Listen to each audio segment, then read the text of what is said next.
on se retourne parfois vers les hommes. Or, l'aide des hommes est limitée. L'aide de Dieu est illimitée. Quand tu mets ta confiance sur les hommes, ils peuvent t'aider une fois, 2 fois, 3 fois, ils vont se moquer de toi. Ou peut-être ils vont se fatiguer.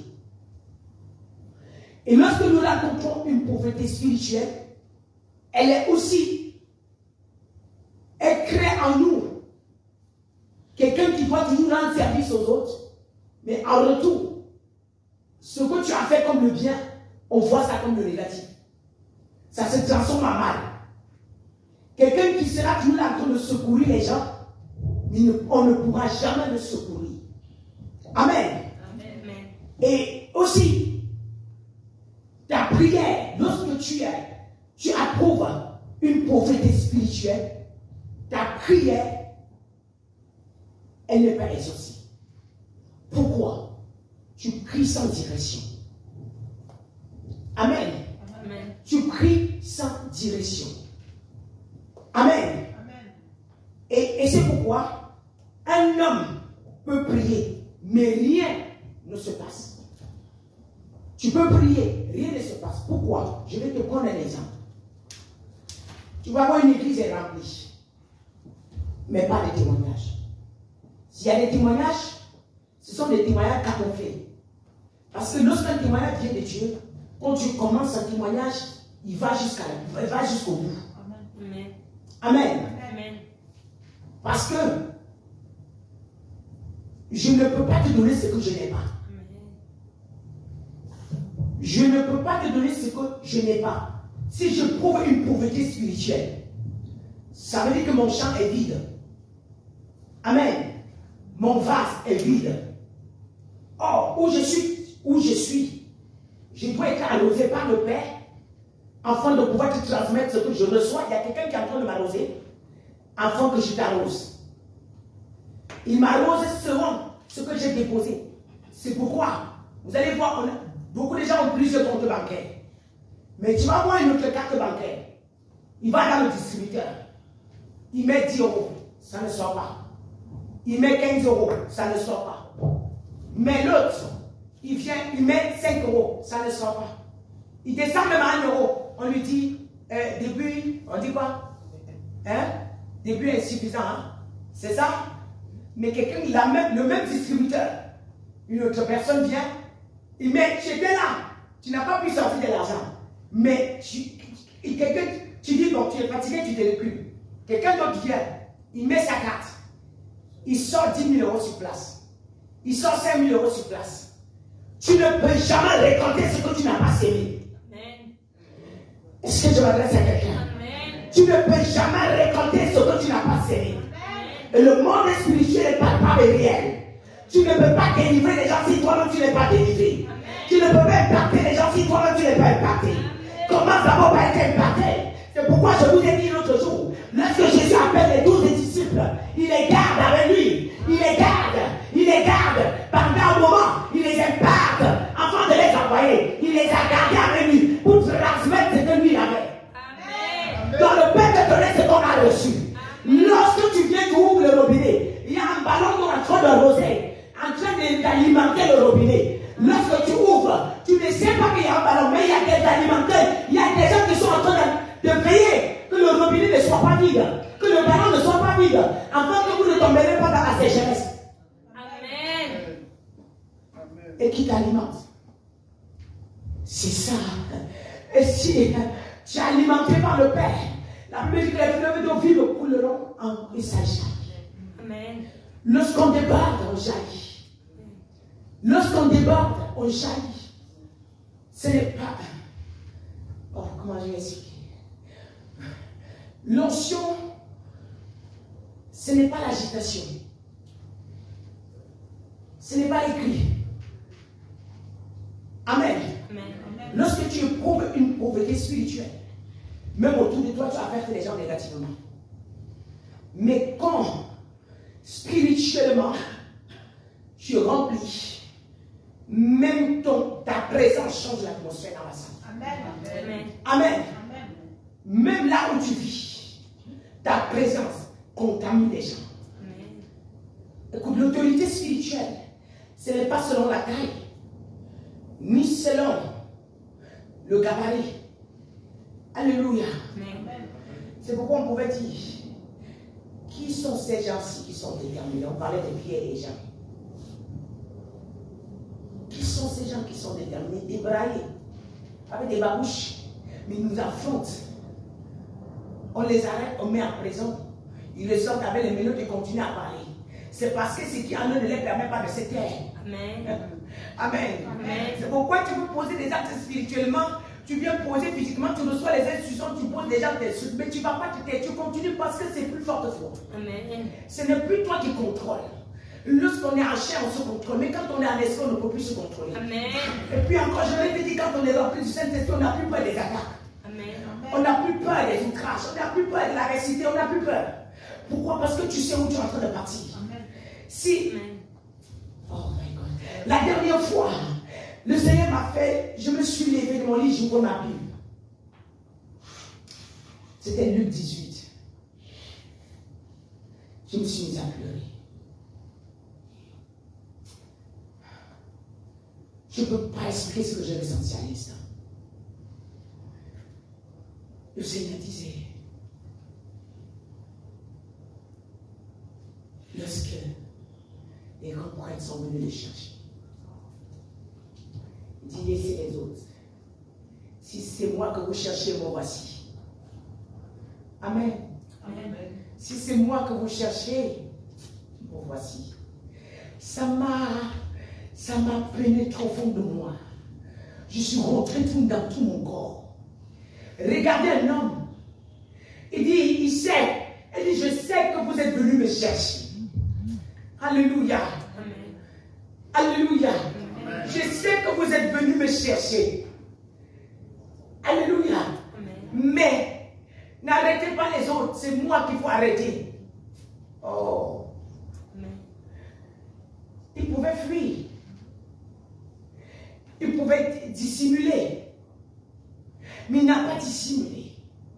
Et j'ai commencé à dialoguer avec lui. J'ai dit, maître, pourquoi tu n'as pas pu faire semblant? Il dit, non. Parce que ma mission, c'était de vous donner la liberté. Amen. Si je laissais en arrêter une autre personne, vous ne devrez jamais avoir la liberté.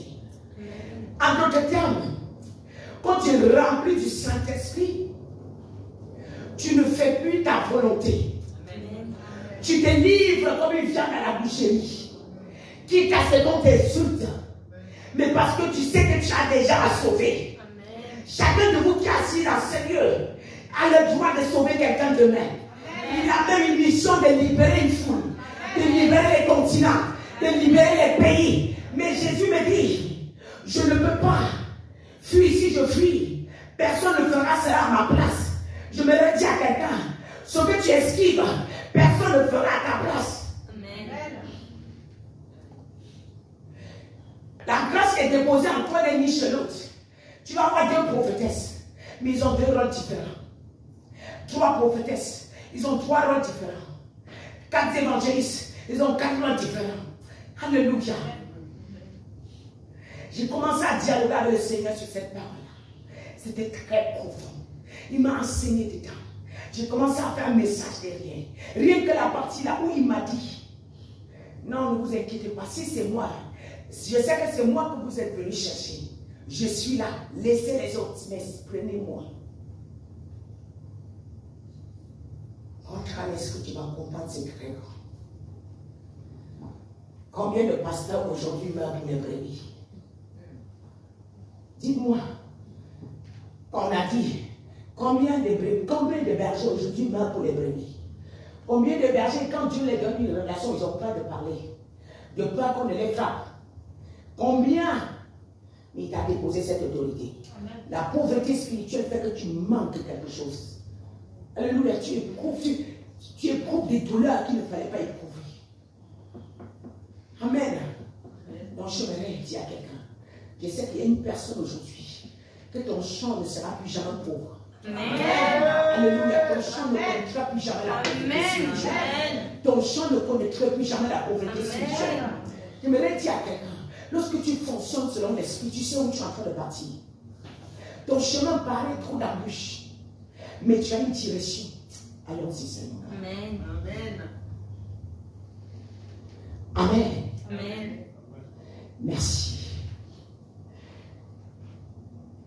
Nous avons vu, tu as compris que vous avez compris que Jérémie 5, verset 4 nous dit, il disait, ce sont des petits qui agissent mais qui ne connaissent pas leur Dieu.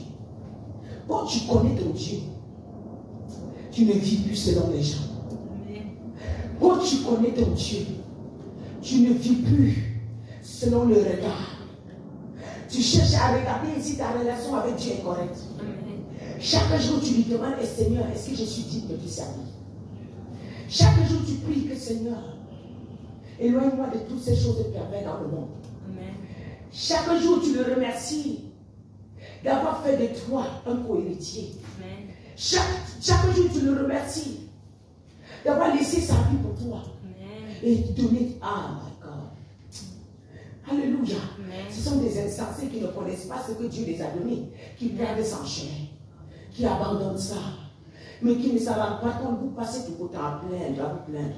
Il y a plein de choses. Amen. Alors je déclare que tu ne connaîtras plus la pauvreté spirituelle au nom de Jésus. Amen. Tu ne connaîtras plus la pauvreté spirituelle au nom puissant de Jésus. Amen. Amen. Nous avons compris que la pauvreté spirituelle, c'est le manque de travail spirituel. Amen. Ça, nous, c'est parce que nous ne travaillons pas. C'est parce que nous sommes paresseux. Parce que nous fonctionnons comme des insensés. Amen. Alléluia. Deuxième, guéris ceux qui ont le cœur brisé. Amen. Deuxième point, guéris ceux qui ont le cœur brisé. Merci Seigneur. Alléluia. L'Éternel, écoute, Jésus arrive pour guérir ceux qui ont le cœur brisé. Dans son 34, verset 8, l'Éternel est près de ceux qui ont le cœur brisé. Et il sauve ceux qui ont l'esprit dans l'abattement. Amen. Amen. Il y a des situations que tu vis. Mais la personne qui peut te consoler, c'est Jésus lui seul. Amen. C'est pas ça? Amen. La personne qui peut te consoler, c'est qui? C'est le Saint-Esprit. L'ami fidèle qui t'a confié. Il n'y a personne, lorsque tu le laisses à côté de toi, lui seul, il peut reconstruire le cœur brisé. Amen. Lorsque tu es abattu, c'est lui seul qui peut te venir au secours. Amen. Amen. Amen. Et qu'est-ce qui peut faire que nos cœurs soient brisés et dans Jésus? Parce que nous voyons que l'Éternel est près de ceux qui ont le cœur brisé. Amen. Amen. Et Somme 147, verset 3 dit, il guérit ceux qui ont le cœur brisé. Alléluia. Il pense leurs blessures. Dans Job 5, la Bible dit, l'Éternel fait la plaie. Alléluia. Et sa main guérit. Sa main met le pansement. C'est pas ça. C'est toujours lui qui fait la plaie. Et c'est toujours lui qui met le pansement. Amen. Alléluia. Amen. Amen. Mais je vais dire quelque chose à une personne. Si l'Éternel nous a laissé cette parole, il dit dans Matthieu 11, verset 28, venez à moi, vous qui êtes chargés et fatigués, je vous donnerai le repos. Je vous donnerai quoi? Le repos. Mais cependant, il y a beaucoup en Jésus qui ont le cœur brisé. Beaucoup parlent de Jésus, mais ils ont le cœur brisé. Ils sont attristés. Ils ont le cœur dans l'abattement. Ils ont le cœur abattu. Alléluia. Ils ont même le cœur meurtrier, blessé. Qu'est-ce qui ne va pas? Ah, en Jésus, la Bible dit, je prie tout par celui qui me fortifie. Ça veut dire que nous avons quelque chose qui manque. Si je suis en Jésus et que j'ai encore le cœur brisé, ça veut dire que je ne suis pas encore déchargé. Amen. Je ne suis pas encore guéri. Il y a encore quelque chose qui ne va pas. Oh, Jésus n'a pas besoin de descendre lui-même te guérir. Il t'a donné quelque chose qui te guérit automatiquement. Le Saint-Esprit. Mais si tu n'as pas cette chose, c'est normal que tu sois troublé. C'est normal que tu sois là où tu sois constamment abattu, attristé. Amen. Amen. Vous allez remarquer, aujourd'hui les chrétiens se plaignent beaucoup. Beaucoup de chrétiens se plaignent beaucoup. qu'est-ce qui peut t'apporter autant de plaintes dans ta vie? Amen. Amen. Car Jésus nous dit dans Romains 8, verset 1, il n'y a point maintenant, il n'y a point de condamnation pour ceux qui sont en Jésus. C'est pas ça? Amen. Il n'y a point maintenant la condamnation pour ceux qui sont en Jésus. C'est pas ça? Amen. Mais pourquoi en Jésus sont condamnés? Et ça me dérange. Ça me dérange. Lorsque, je vais vous dire quelque chose. Qu'est-ce qui provoque le cœur brisé? Qu'est-ce qui fait qu'en Jésus on a encore le cœur brisé? Et quand vous savez que vous avez le cœur brisé, je vais vous décrire les gens qui ont le cœur brisé. Quand on a le cœur brisé, on cultive en nous la peur. Le cœur brisé cultive en toi la peur. Amen. Le cœur brisé cultive en toi la peur. Tu vas te rendre compte que quelqu'un est rempli de dons. Mais tu le vois. Tu dis, mais attends, qu'est-ce que tu fais là? Lève-toi, manifeste ce que tu as. Il a peur. J'ai peur de mal faire. J'ai peur de commencer. On pense que j'ai mal fait. Mais écoute, si tu ne commences pas, on ne saura jamais que tu fais mal. Hein? Et si tu ne fais même pas mal, on ne pourra jamais avoir la correction dans ta vie. C'est en te corrigeant que tu avances. C'est les cœurs brisés. Vous connaissez quelqu'un qu'on a brisé le cœur. Il cultive en lui l'esprit de peur. Et la peur n'est pas de Dieu. L'esprit de peur n'est jamais de Dieu. La peur vient des hommes et vient de l'ennemi. Ce sont les armes du diable. Encore, deuxième point, quelqu'un qui cultive la peur a constamment la frustration. Et quand on est frustré, on ne peut jamais développer ce qu'on a. Jamais. La frustration t'empêche de développer, de connaître ta personne et de mettre en valeur ce que tu portes. Amen. Amen. Et que tu vas regarder beaucoup en Jésus, tu parles à quelqu'un, il a cultivé le manque d'estime en soi. Qu'est-ce qui provoque le manque d'estime? Et le brisement même du cœur vient de quoi? Des trahisons. C'est-à-dire, tu as fait confiance peut-être à quelqu'un que tu croyais que non, il pouvait t'aider. La même personne te casse de main. Et le brisement du cœur vient des gens qui passent pour être à te critiquer, te faire comprendre que tu n'es rien. À un moment, tu te sens frustré. Or, comme je venais de vous dire ici, nous portons le Saint-Esprit. On a trahi Jésus, n'est-ce pas? Et si on te trahit et que tu es rempli du Saint-Esprit, il y a une parole qui doit te dire. Le Saint-Esprit seul peut te donner une parole qui va te consoler automatiquement. Amen. Même si tu es en train de pleurer jusqu'à. Même si la trahison, c'est la plus haute trahison. Lorsqu'on cultive déjà le manque d'estime en soi, on ne peut plus jamais se développer. Et ça devient très compliqué. Ça, ce sont des gens qui ont le cœur brisé. Encore en même temps, les gens qui ont le cœur brisé, le manque de confiance en soi. Quand on a le manque de confiance en soi, si tu ne te fais pas confiance, pourquoi tu vas faire confiance à quelqu'un? C'est impossible. Tu ne te fais pas confiance, comment tu vas exhorter quelqu'un?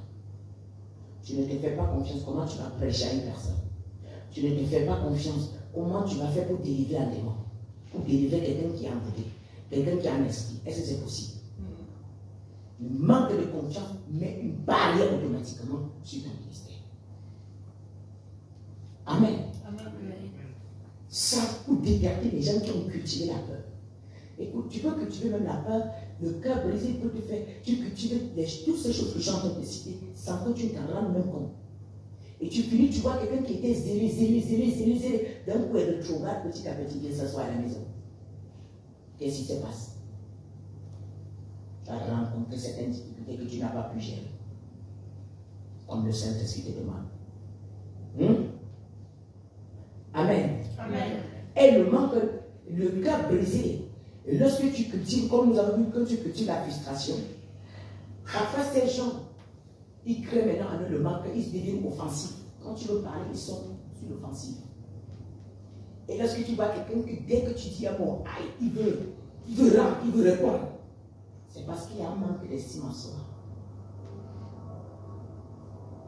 Cette personne ne se fait plus confiance.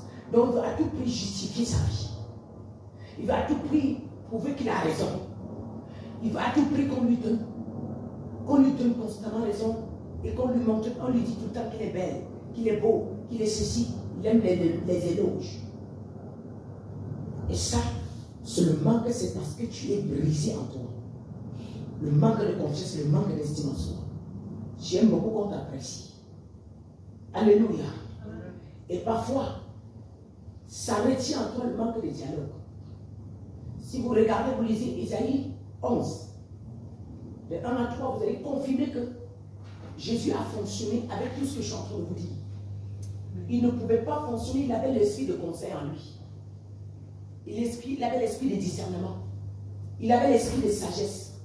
Jésus avait tout ça pour pouvoir fonctionner avec.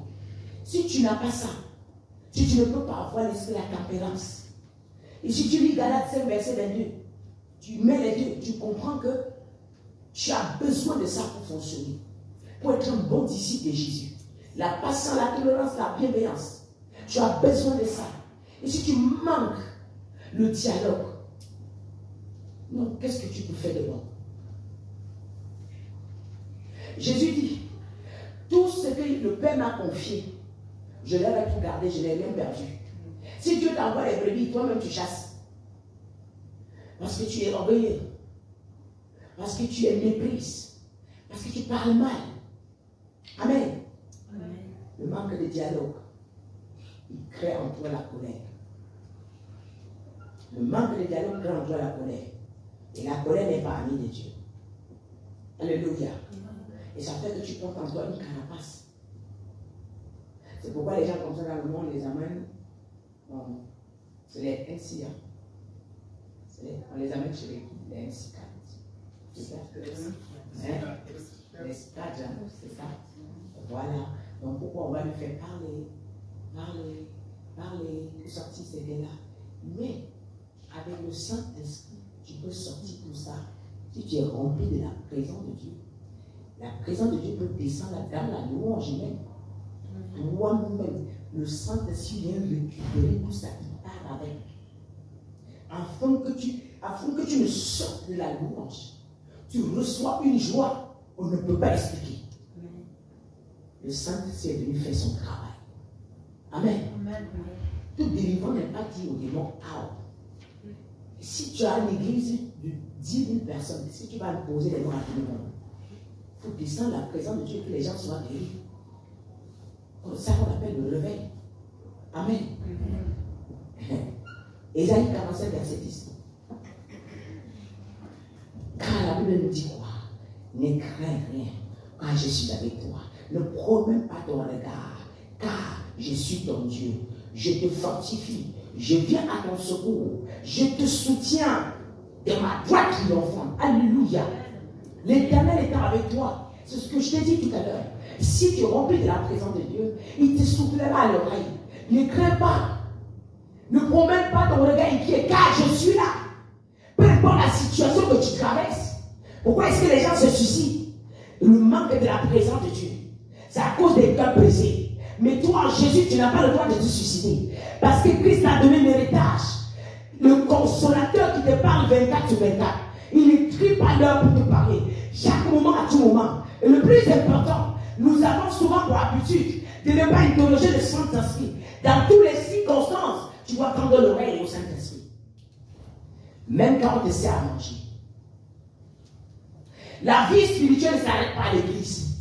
La vie spirituelle t'amène dans ta maison pour éduquer tes enfants. Lorsqu'un enfant pose un acte, tu dis Saint-Esprit, dis-moi ce que je dois dire à cet enfant pour que ça passe. Et donne-moi l'heure que je dois parler à l'enfant-ci. Dieu te donnera l'heure. Ne fais pas en présent de temps. Fais plutôt comme ça. Et l'enfant qui était déjà, tu vas voir l'enfant était devenu, tu le regardes. Tu l'appelles, tu le fais asseoir. Le Saint-Esprit t'enseigne, après tu commences à dire. Tu commences à parler. Tu commences à parler, tu vois l'enfant se rappeler.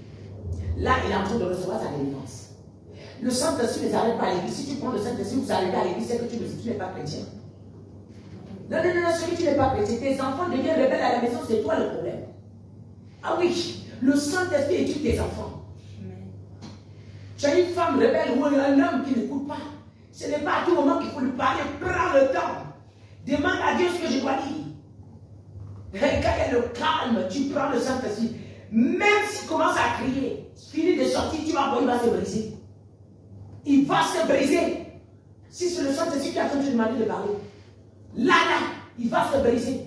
Mais le problème, c'est que vous parlez à tout moment, sans contrôler le Saint-Esprit, sans demander la vie du Saint-Esprit.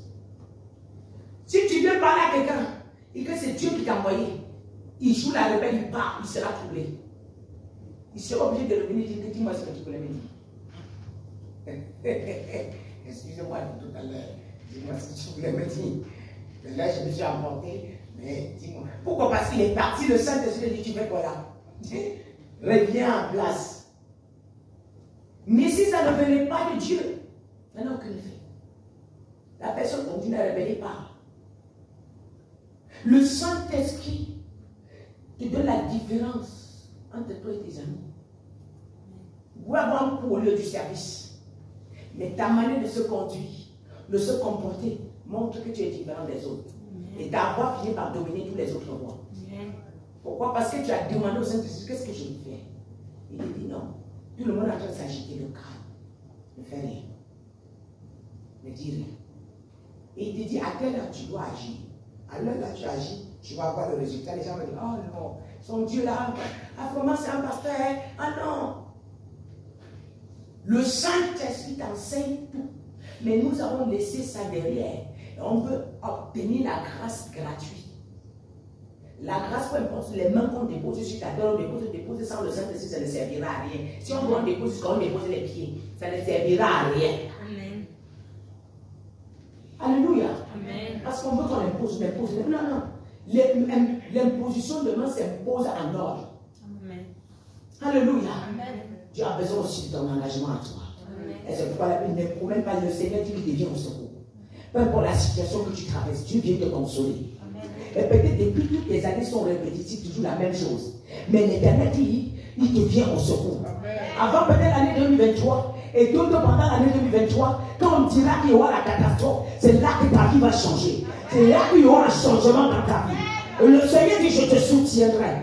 Ta maman triomphante. Peu importe la ce que tu es en train de traverser, je te tiendrai la main. Je te ferai traverser les endroits difficiles, les pierreux, je te ferai traverser. Quand tu traverses les eaux, ils ne te submergeront point. Quand tu traverses le feu, ils ne t'embraseront jamais. Parce que moi, l'Éternel, je te viens au secours. Et je serai toujours avec toi. J'ai formé des projets. Non des projets de valeur, mais des projets de bonheur. Je ne connais pas l'affliction que tu as. Mais l'Éternel me dit de te dire, les projets qu'il a pour toi, c'est les projets de bonheur.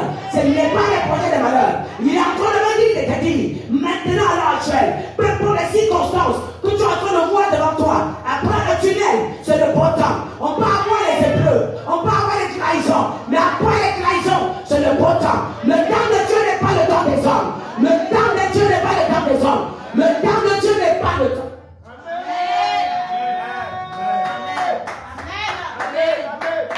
Ils t'ont piétiné, ils t'ont écrasé. Je vous ai dit quelque chose. Je vous ai dit quelque chose. Le Seigneur me ramène encore sur ça. Jésus, il va finir de nourrir la foule. Il dit, passons à l'autre bord. Matthieu 14. Et quand il dit, passons à l'autre bord. Matthieu 14, c'est pas verset 22. Vous pouvez écrire. Et quand il dit, passons à l'autre bord, ce sont les qui sont passés. Ce n'est pas les disciples. Mais il venait de nourrir une multitude. Il venait de nourrir une multitude.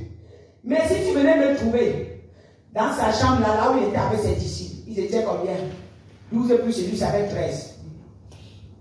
Est-ce qu'on est ensemble? Amen. Hein? C'est ceux-là qu'il fallait qu'ils nourrissent le jour. Amen. Mais si tu venais le trouver avec ce que tu allais dire que mais c'est quoi ça? Tu devais l'insulter. Amen. Amen.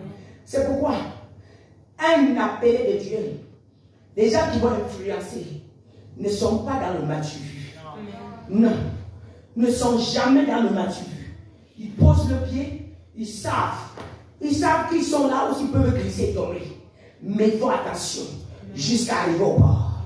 Et puis passons à l'autre bord. Mais les gens qui sont passés à l'autre bord, c'est les gens qui avaient le discernement de comprendre que ça, c'est notre Messie. Ça, c'est celui qui doit nous laisser quelque chose avant de partir. Nous devons le suivre jusqu'à recevoir ce qu'il a en lui avant de partir. Et la preuve en est qu'aller m'attendre à Jérusalem. Les gens qui l'ont vu monter, ce sont des disciples. Amen. Le Saint-Esprit est descendu devant la foule, il y avait 200 hommes. Mais les gens qui ont vu Jésus monter, ce sont les disciples. Amen. Quand tu vois quelqu'un monter, qu'est-ce qui se passe? Quand il monte, il y a une descente. Automatiquement. Il y a une descente. Quand il est en train de partir, il lâche quelque chose. Amen. C'est pourquoi, quand tu regardes Élisée et Élie, le Seigneur m'avait enseigné Élisée et Élie correspond à Acte 1, verset 8. Amen. Quand il a regardé Élie, Char et sa cavalerie, il a laissé quoi? C'est quand il est monté que le manteau est descendu. Amen. Mais Acte 1, verset 8, pendant que vous me regardez partir, Élie avait dit quoi? Si tu me vois partir, tu recevras ce que tu as demandé. Si tu me vois partir, donc tu dois rester attentif à moi.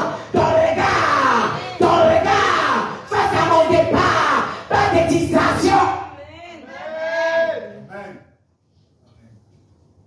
Il avait même dit, ma servante regarde, il ne comprend pas. Regarde Élie. Et Élie dit, tu vas comprendre. Acte 1, verset 8. Je me manifeste là-bas. Alléluia. Amen. Je me manifeste là-bas. Élisée avait dit, si tu me vois partir. Et Jésus a dit quoi? Si vous allez me voir, restez là. Vous me verrez monter. Vous me verrez monter. Donc, regardez-moi partir. Ils l'ont vu monter. Élisée a vu Élisée monter. Il y a une femme en ce lieu, un homme en ce Dieu. Que le Seigneur veut imparter différemment. Et je suis en train de parler. Je sais, nous sommes dans une transition spirituelle. Il y a une transition qui est en train de se faire. Les gens ne comprennent pas. Je parle aux hommes spirituels. Il y a une transition spirituelle. Je vois le Seigneur transférer quelque chose dans la vie des vrais serviteurs qu'il va utiliser. À partir de 2023, il y aura un transfert. Il y aura un transfert. Et le monde entier saura, j'ai choisi mes élus. Vous savez qu'il y a des gens, tant qu'ils ne voient pas, ils ne peuvent pas croire. On les appelle les Thomas.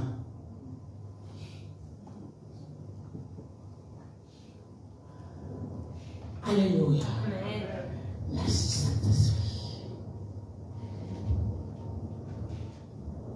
Merci Seigneur. Amen. Nous avons vu le troisième point programmé au captif de la délivrance. Alléluia. Le premier point, lorsque nous sommes en captivité, tu n'as plus la liberté de tes mouvements. Nous perdons notre autorité parce que quelqu'un te dit fais ceci, tu fais, tu n'as plus le droit de parler fort. Amen. Quelqu'un te dit fais ceci, tu fais. Non, tu n'as plus la liberté, tu n'as plus la liberté de tes mouvements et tu n'as non plus ton autorité. Car pour ton Christ, ce qui t'a laissé, la chose la plus grande, c'est l'autorité. Amen. Et tu perds ton pouvoir et ta dignité lorsque tu es en captivité. Tu vas exercer chez qui? Et même ta dignité, tu ne l'as plus. Tu sais pourquoi tu ne l'as plus?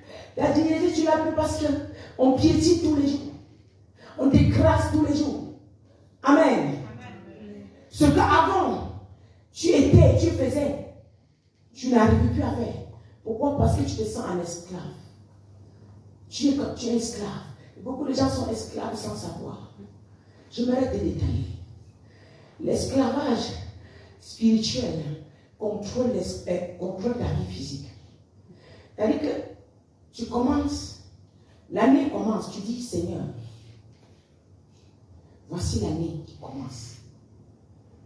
Voilà mes plans Et tu prends une somme d'argent, tu investis. Tu as même fait les plans et c'était facile. Mais en cours de route, tu ne sais même pas où est passé l'argent. Et l'esclavage est là. Amen. Amen. Tes partenaires, tu ne peux même plus parler en face d'eux. Quand ils parlent, tu baisses la tête. C'est toi qui as honte. Il y a l'esclavage qui est là. Amen. Amen. Quand tu as tout ton pouvoir, tout ce que tu fais marche. Et ça te donne le pouvoir sur les autres. Amen. Ça te donne l'autorité sur les autres. L'esclavage spirituel est très dangereux. Lorsque nous sommes en esclavage spirituel, on devient incapable de résoudre même les petites situations que nous avons. Tu dépends des gens. Et justement, quand tu es dans le camp, regardez le peuple Israël qui était en Égypte. Il dépendait des pharaons. Il dépendait des Égyptiens, même bien que c'est eux qui travaillaient la richesse. Ils n'avaient pas le droit de manger ce qu'ils veulent. Ils n'avaient pas le droit de s'en servir. Et pourtant, c'est eux qui étaient en train de produire. Mais ils ne pouvaient pas s'en servir. Ils n'avaient plus l'autorité. Alléluia. Amen.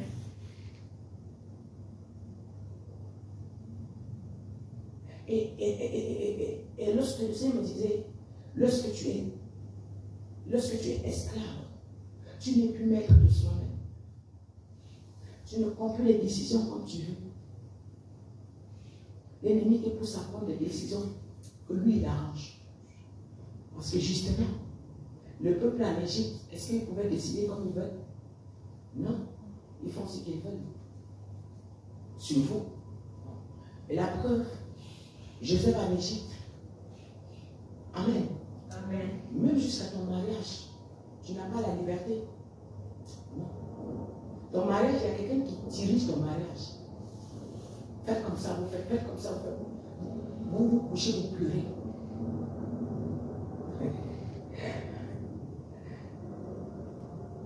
Quand tu regardes Joseph en Égypte, Joseph se retrouve en Égypte. Pourquoi? Parce qu'il a donné une révélation. Mais il est le porteur de grâce. J'aimerais dire à quelqu'un,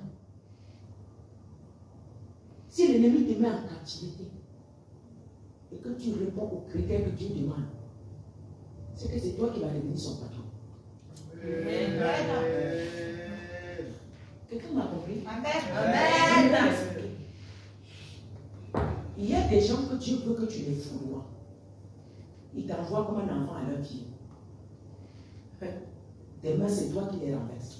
Amen. Et tu prends la place. Amen. Eux, ils pensaient que Joseph était en Égypte. Oh, Dieu l'avait envoyé comme un pion. Lorsque Dieu va agir, les voies de Dieu ne sont pas frappées au regard des gens. Toute personne que Dieu va utiliser puissamment le cache beaucoup. Je vous dis beaucoup. Je vous dis beaucoup. Je vous ai dit l'autre jour, je suis à ma 9e salle. La 9e salle. Quand tu consultes, tu dis que c'est bon. Parfois même, je prie ce que j'entends, le Seigneur me dit, je vais vider l'église. Oui. Si tu es un petit truc comme ça dans ton cœur, le Seigneur te dit. Il va me dire, mon Père, là, tous ces gens-ci, ils vont partir. Je vais les annoncer dans l'intercession. Voilà ce que le Seigneur vous fait. Voilà, tam. Ça va même pas, tu vas avoir faim. Mais je sais ce que Dieu me fait.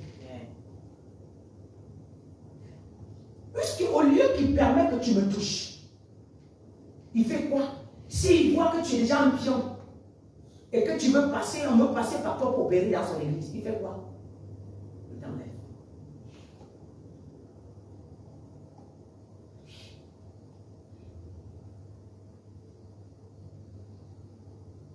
J'aimerais dire à quelqu'un, là où tu te tiens, s'il y a la puissance, il y a le pouvoir de Dieu, il y a le Saint-Esprit. J'aimerais déclarer une parole en ta vie. C'est lui qui a dit qu'il a tenu ta main en disant qu'il veut faire de toi l'esclave. Tu renverses la situation maintenant. Parce que toi, tu vas devenir son aide. Toi, tu vas devenir, c'est-à-dire un destructeur dans sa vie. Il va regretter pourquoi il t'avait touché. On a l'habitude de toucher tout le monde. Mais il y a des gens, quand on touche, ça détruit tout même ce que vous avez volé. Lorsque Joseph arrive en Égypte, il va prendre l'autorité et récupérer même tout ce que les Égyptiens avaient travaillé depuis longtemps. Ce qu'ils avaient volé chez tous les autres esclaves. À cause de Joseph, Joseph a récupéré sa vie et la vie des autres esclaves et récupérer le bonheur de tous les autres esclaves. Je vais te dire quelque chose. Lorsque Dieu veut libérer les prisonniers, il permet que Paul entre en prison. De la prison, Paul va libérer les autres prisonniers. Le fait qu'on te touche, Dieu permet parce qu'à cause de ta prière, les autres reçoivent la délivrance. Je vais te dire qu'il y a des gens que Dieu permet qui me touchent. Ils savent que je vais me fâcher. Et quand je vais vouloir percer qui est la personne, je vais découvrir ce qui est derrière. Et quand je découvre ce qui est derrière, est-ce que je vais laisser les gens dans la captivité? Je vais les libérer aussi. Dieu a permis que il a permis que Paul aille en prison pour libérer tous les autres prisonniers. Paul aussi était dans la prison. Mais par sa présence, l'ange est entré. Par sa présence, tremblement de terre. Par sa présence, les chérubins sont descendus. La nuit est descendue. Le mouvement du Saint-Esprit est descendu. Et la prison s'est libérée. Je me dis à quelqu'un, on ne peut jamais arrêter un homme qui est en esprit. C'est ça que vous ne comprenez pas. Est-ce qu'on peut être rempli du Saint-Esprit? La Bible dit que tu es comme un vent. On essaie d'où ça va et d'où c'est. Alléluia. Tu es comme un vent dans Jean 3, c'est pas ça? Tu es comme un vent. Quand tu te lèves, on ne sait même pas à quel moment tu t'es levé. On ne sait pas où tu atterris. C'est pas vrai? Amen. Je me dire quelque chose. Est-ce que quand l'eau se verse par terre, on peut arrêter? Non. Mais tu es comme ça. As-tu peur de quoi? Le fait qu'on te touche devient un obstacle dans le camp de l'ennemi. Ça, tu te transformes en terreur. Et je me souviens, le Seigneur m'avait dit de donner l'argent quelque part. Il m'a dit, je permets que tu donnes cet argent parce que avec ça, je vais les détruire. Parce que ton argent crée le scandale dans leur royaume. Ton argent crée pas, détruit tout ce qu'ils avaient déjà ramassé. Si les prisonniers savaient qu'en envoyant Paul en prison, ça devait foutre toute la prison en un des jamais envoyé. C'est pas vrai? Amen. Qui devait envoyer Paul en prison ne devait jamais envoyer. Alors l'obstacle dans ta vie se transforme en bonheur au nom de Jésus. L'obstacle dans ta vie se transforme au nom de Jésus. L'obstacle dans ta vie se transforme en bonheur au nom de Jésus. Je déclare la prison où tu es dedans. À cause de toi, les autres se libèrent. Grâce à ta prière, les autres se libèrent. Grâce à ta prière, ta famille se libère. Grâce à ta prière, ta maison se libère. Grâce à ta prière, tes enfants se libèrent. Grâce à ta prière, la nation se libère. Grâce à ta prière, la nation que tu dois délivrer se libère. Tu n'es pas n'importe qui. Dis que je ne suis pas n'importe qui. Personne ne t'intimide. Oui, tu n'es pas n'importe qui. La parole de Dieu, écoute, l'Esprit de Dieu n'est pas dans la connaissance, il est dans le réma. Il n'est pas dans la connaissance physique, il est dans le réma. Le Seigneur m'avait enseigné, je me dis à une personne, tu n'es pas n'importe qui. Amen. Merci. Je sais qu'il y a une personne en ce lieu. Si tu avais perdu ton autorité, tu rentres en position de son nom de Jésus. Regarde, de la même manière, Joseph a été élevé en Égypte. Toi-même, tu rentres dans cette élévation. Tu rentres dans cette élévation. Tu rentres dans cette élévation. Au nom puissant de Jésus. Amen. Alléluia. Amen. Amen. Je vais t'expliquer en même temps. Lorsque tu éprouves la captivité, lorsque tu éprouves la captivité, il y a le manque de mouvement. Dans l'Acte 5, verset 1 nous dit, or, Christ est venu nous libérer de la captivité. Alléluia. Il nous a donné une liberté, il nous a affranchis. Alléluia. Tenez donc ferme dans cette liberté. Et ne vous placez pas de nouveau sous les contraintes d'un esclave. Comment se placer sous les contraintes d'un esclave? 1 Corinthiens 3, verset 17 dit, le Seigneur, c'est l'esprit, là où est l'esprit du Seigneur est la liberté. Là où est l'esprit du Seigneur est la liberté. Et qu'est-ce qui captive l'esprit du Seigneur? Qu'est-ce qui préserve l'esprit du Seigneur? C'est la droiture, Je t'ai donné Galates 5, verset 22. Amen. Dans ça, tu trouveras ce qui garde l'esprit du Seigneur. Amen. Je t'ai donné Ésaïe 11, à partir de verset 1 à 3. Dans ça, tu verras ce qui captive l'esprit du Seigneur. Alléluia. Et quand tu lis Romains 1, au lieu de lire seulement 1, tu lis jusqu'à 5, tu vas comprendre. Lorsque nous vivons dans la sainteté, dans la droiture, l'esprit du Seigneur demeure. Amen. Et d'ailleurs, dans Galates 5, verset 22, tu vas comprendre totalement. Quand tu portes ces choses, l'esprit du Seigneur demeure en toi. Et tu approuves la liberté partout où tu passes. Amen. C'est que j'ai... Il y a des choses que je dois garder. Il y a des choses que vous comprenez, des choses que je vais vous dire quelque chose.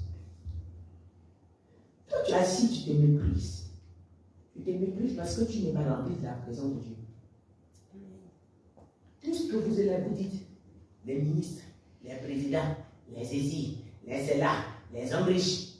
L'homme est riche, mais il a besoin de ce que tu as. Amen. Un ministre, il a besoin de ce que tu as. Le président, il a besoin de ce que tu as. Amen. Alléluia. Amen. Le président, mais il a besoin de ce que tu as. C'est parce que tu ne travailles pas ce que tu as, tu passes le temps à voir près d'eux. Mais tu ne peux pas porter la grâce sans porter de grâce. Tu peux porter la grâce quand tu arrives de voir que c'est toi, c'est eux qui ont besoin de toi. Amen. Vous refusez de travailler la grâce, c'est pour ça que vous restez derrière. Voilà. Donc il faut garder la liberté en vous. Amen. Amen. Alléluia.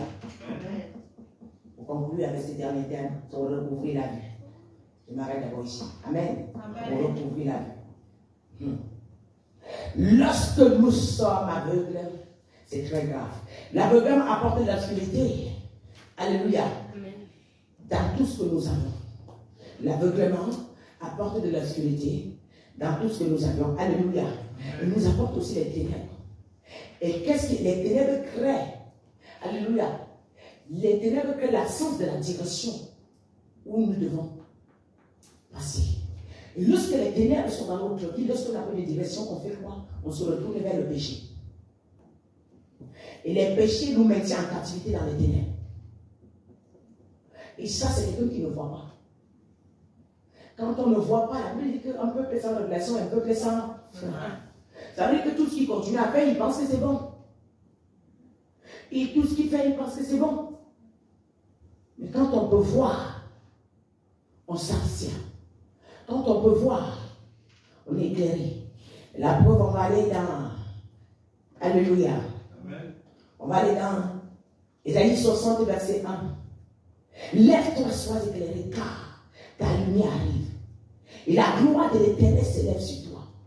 Amen. Amen. J'aimerais un homme qui est debout, lève-toi, ta lumière arrive. Et quand la gloire de Dieu arrive sur toi, sois éclairé. Bien aimé, j'aimerais te dire quelque chose. Quand tu es rempli de la présence de Dieu, à un moment tu es debout. Et quand tu es debout, la présence de Dieu arrive sur toi. La gloire de Dieu arrive sur toi. Et quand tu es éclairé, tu éclaires les autres. On ne peut pas être éclairé, les autres sont dans les ténèbres. Lorsque nous sommes éclairés, nous éclairons les autres. Alléluia. Lorsque nous sommes éclairés, on fait quoi? Nous éclairons les autres. Ah, je vais déclarer dans la vie de quelqu'un. Au nom puissant de Jésus. Et la lumière de Dieu t'éclaire ce soir. Tu vois la direction divine de ton parcours. La direction divine de ton parcours. Au nom puissant de Jésus. Matthieu 4, verset 16. Ce peuple assis dans les ténèbres a vu une grande lumière. Et sur ceux qui étaient assis dans les régions de l'ombre de la mort, la lumière s'est levée. Aïe, aïe, aïe, aïe, aïe, aïe, aïe, aïe, aïe, aïe, aïe. Et ils étaient assis où? Sur l'ombre de la mort. Mais ils ont vu le Seigneur. La lumière s'est levée sur eux. Hey, il y a quelqu'un qui traversait dans les ténèbres. Je pense que la lumière s'élève sur toi. Que tu sois dans les métiers, la lumière s'élève sur toi. La lumière s'élève sur toi. La lumière s'élève sur toi. La lumière s'élève sur toi. Oh non, j'ai aimé ce verset. C'est un verset que Dieu m'a nourri beaucoup avec. Chaque fois je dis, Seigneur, je t'ai vu, illumine-moi. Seigneur, je t'ai vu, illumine-moi. Ce peuple était assis sur l'homme de la mort. Ouh. Mais dès qu'ils ont vu la lumière c'est qui? C'est Jésus. La lumière c'est qui? C'est Jésus. Ah, que Jésus fasse son entrée dans la maison de quelqu'un ce soir. Que Jésus fasse son entrée dans ta maison ce soir. Que tu sois éclairé ce soir. Que tu sois éclairé ce soir. Tu étais dans le trouble. Que tu reçois l'éclairage. Tu es dans l'obscurité. Tu reçois l'éclairage. Au nom de...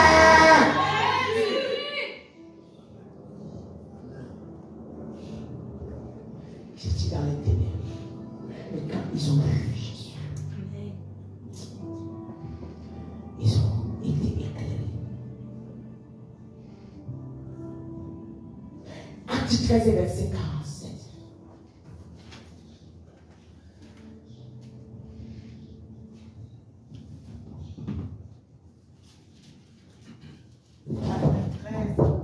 Acte 13, verset 47. Car ainsi nous l'a ordonné le Seigneur. Je t'ai établi pour être la lumière des nations, pour porter le salut jusqu'aux extrémités de la terre. Alléluia. Attends ma fille. Amen. Nous avons vu que l'aveuglement spirituel est très dangereuse. C'est plus dangereux que pour ce que nous avons vu. Amen. C'est vrai que tout est important. Être spirituellement aveugle, c'est-à-dire tu as le manque de discernement pour avoir les choses de Dieu.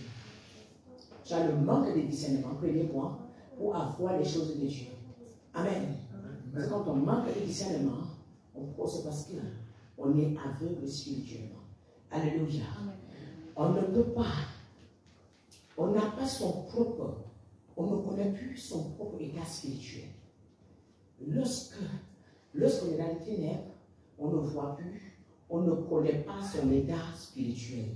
Amen. Amen. Et on est perdu. Alléluia. On est perdu aussi dans le péché, dans la connaissance. Alléluia. Et dans leur valeur. On est perdu. Alléluia. Même dans la connaissance de Dieu.